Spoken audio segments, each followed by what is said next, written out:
Okay, we've got this. I've got this. You've got this. We've got this. Okay. Well, hello everybody. Hello you guys. Welcome back to my channel. My absolute favorite influencers and YouTubers, Chad and Tori, they are the ones who influenced me with this thing to my channel thing. So Chad and Tori, this is for you guys. So today's video is a very emotional video. I'm sure you can already see by my eyes that I've already started with the crying works trial, and I'm already sure that you've seen the title. Yeah, but I'm gonna try my best not to cry in this video, and if I do cry, I'm gonna edit it out, or I'm gonna cut it out and then try again. Okay. So set scene 2017. I was still in varsity. I was a student. I was doing my third year, and I was actually going to town before heading to a class. So I already had like my books in my backpack. I was wearing a jean, boots, and a jersey, just a young jersey. I remember it was August the 24th, 2017, and it was already like getting warm, like winter was out and we were going into spring, so it was warmish but it wasn't hot. That's why I had the jersey on. It was a pink jersey, blue jean, and black what do you call these, boots. So my backpack was gray in color, and it was a nice backpack, man. You could have mistaken it for a handbag of some sort. So I was walking to catch a taxi, right? So as I was walking, I was on the phone with my cousin, and then when I got to an area that I wasn't trusting enough, I hung up. I told her I'll call her back, and then I hung up, and yeah, I put my phone in my pocket, and then I started walking, right? So me and this guy, we cross paths, and he passes me, right?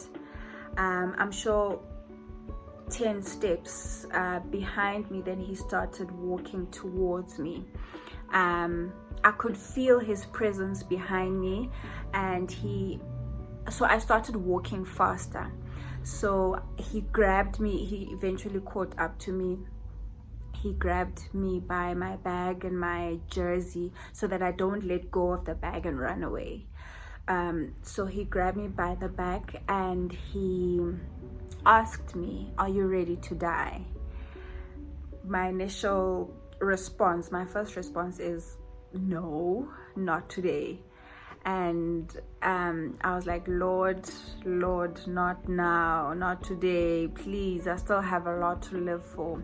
I still have a lot to do. But anyway, I said to him, "No, I'm not ready to die." And he said, "So you're gonna give me your laptop?" Luckily, my laptop wasn't in my bag. It was just books and my pencil case and all those nice things.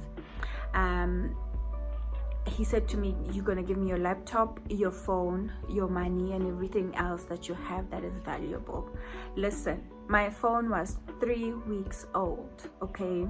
It was I had just bought that phone.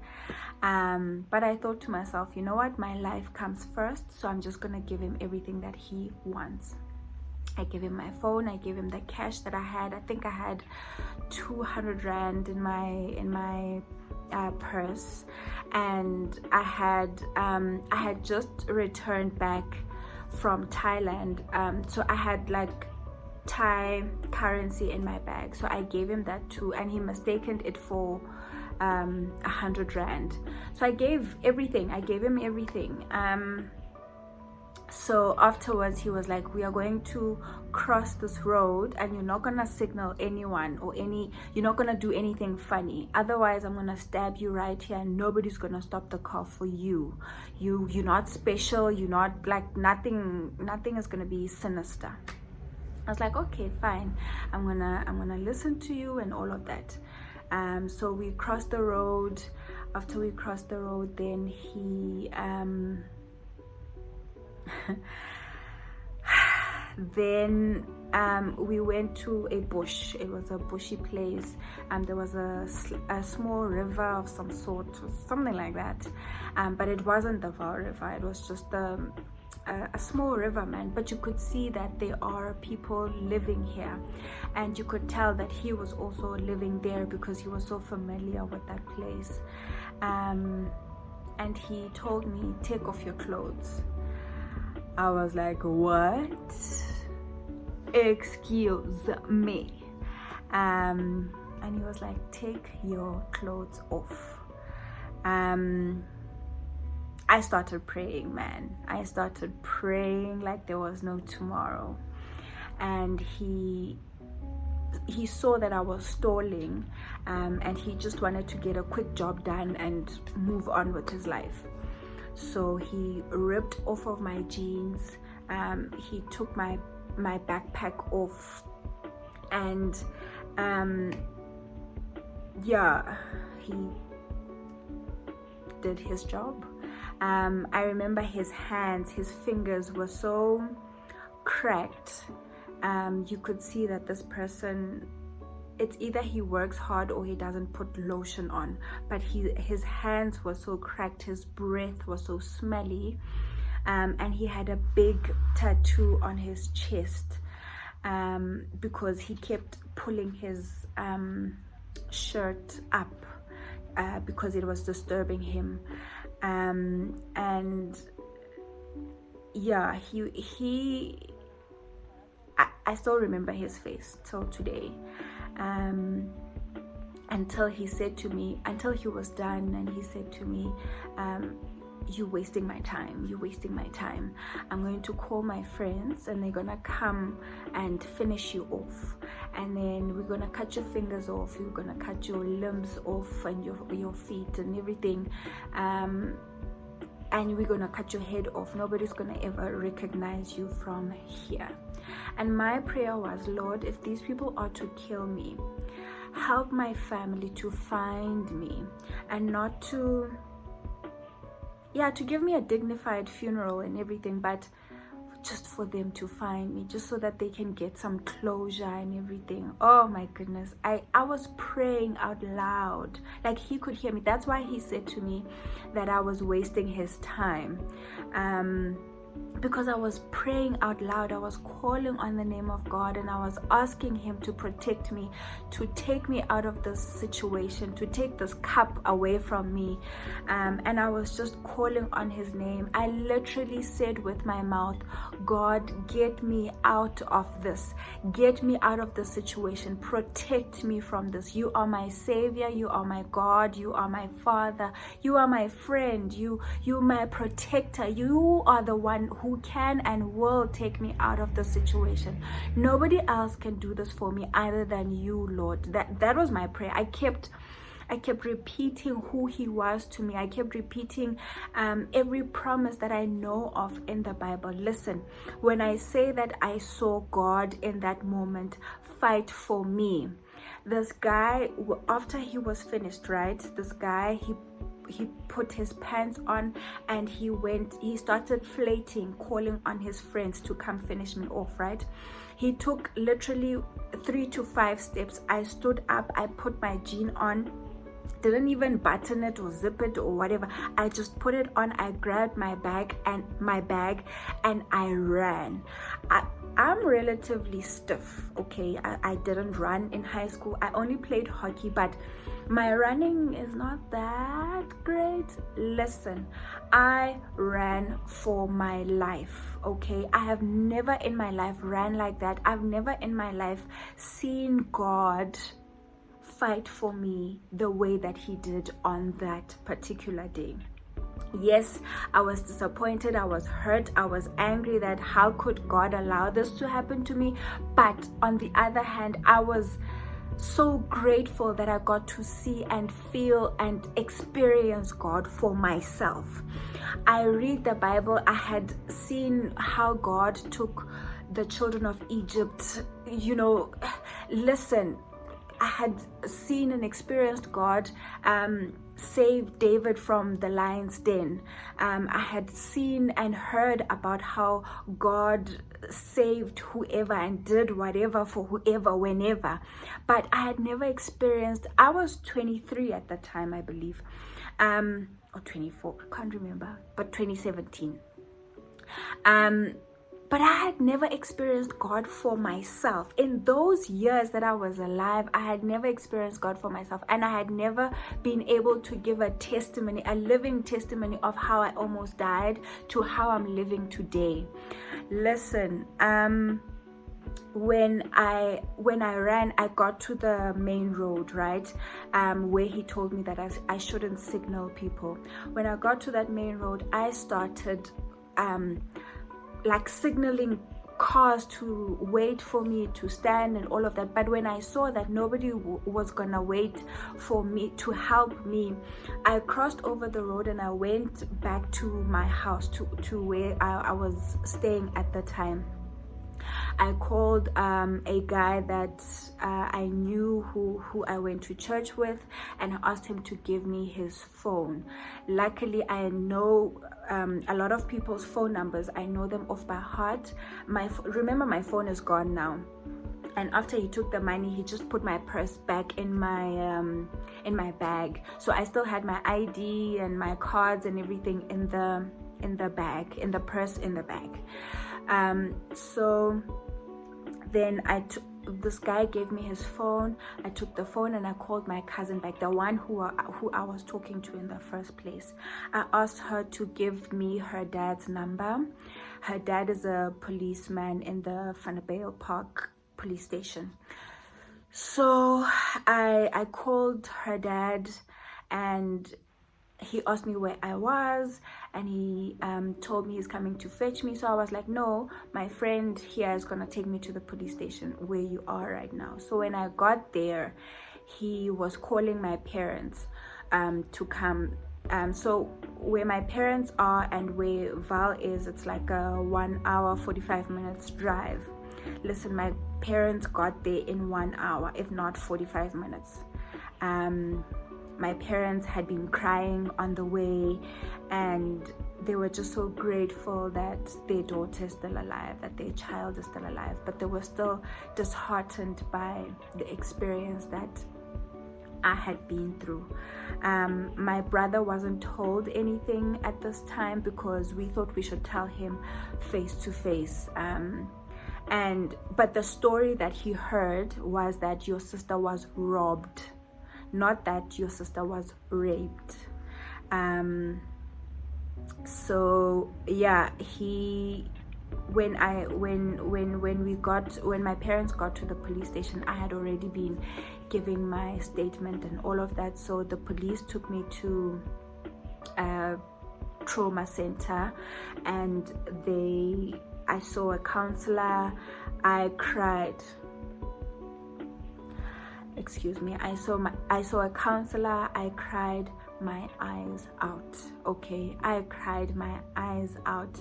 I saw a nurse who took my samples, and they asked me to open my legs, samples of the sperm, of this guy's sperm and everything. Yeah, they took all the evidence that they needed, and yeah, ever since that day, I've never heard anything with regards to my case from the police. I even laid a claim, laid a charge or a claim, can't remember, but I laid a complaint to the higher police people that my case wasn't being taken seriously and all of that. I had been raped and whatever, but the best that they could do is give me an identity kit where I had to draw the person's face. I did that also. Still till today, he's free out there somewhere, but that's not my point. The point of this is for you not to feel sorry for me because I went through such an ordeal. The point of this video is for that young girl who has been raped and doesn't know what to do with their life anymore.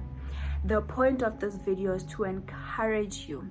It's to uplift you and remind you of what value you have despite this having happened to you.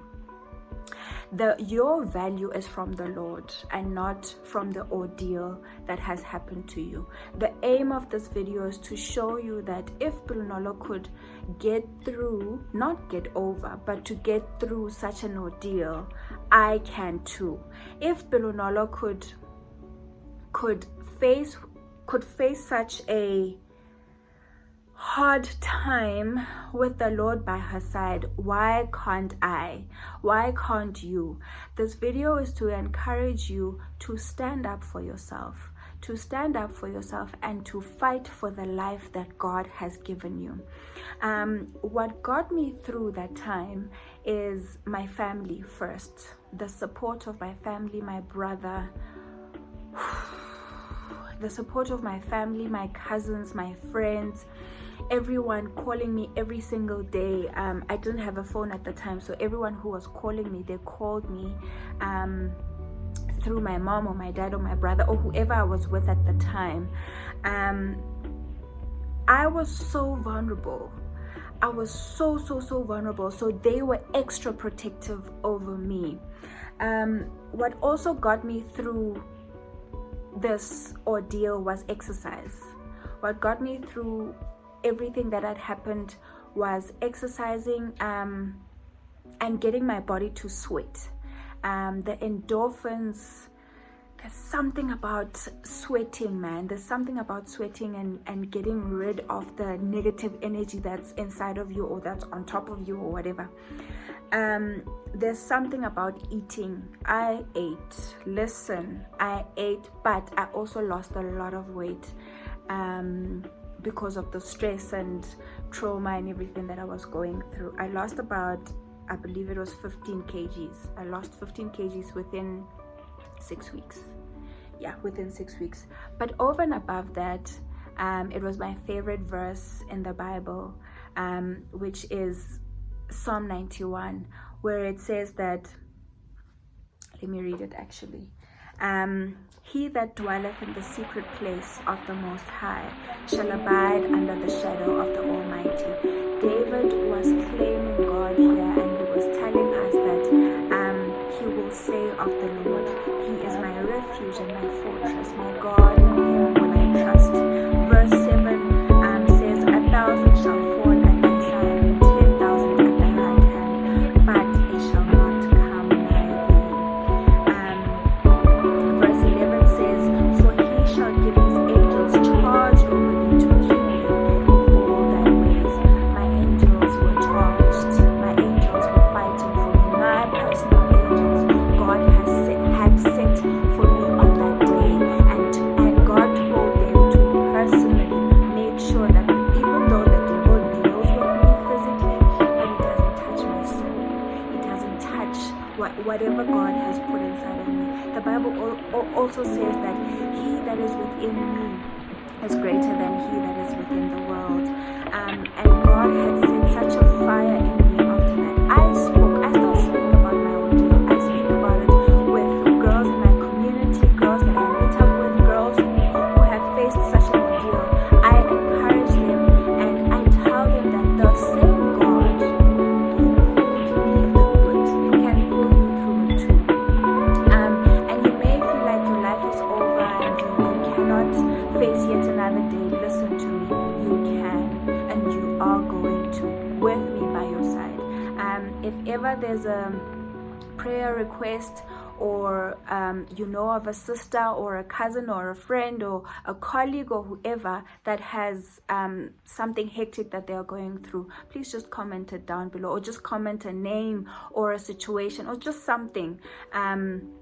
in the comments below, and I will be praying for you. I'll be praying with you. Otherwise, alternatively, you can just send me a DM on Instagram and I will be praying. I'll call you and then we'll pray together, if that's also something that you would like. Thank you so much for tuning in today. I wanted to keep this brief, although I know it's a bit long, but I wanted to keep it as brief as possible. I hope that, I pray that God blesses you, God keeps you, God guides you, God protects you all the days of your life. I love you guys. Mwah.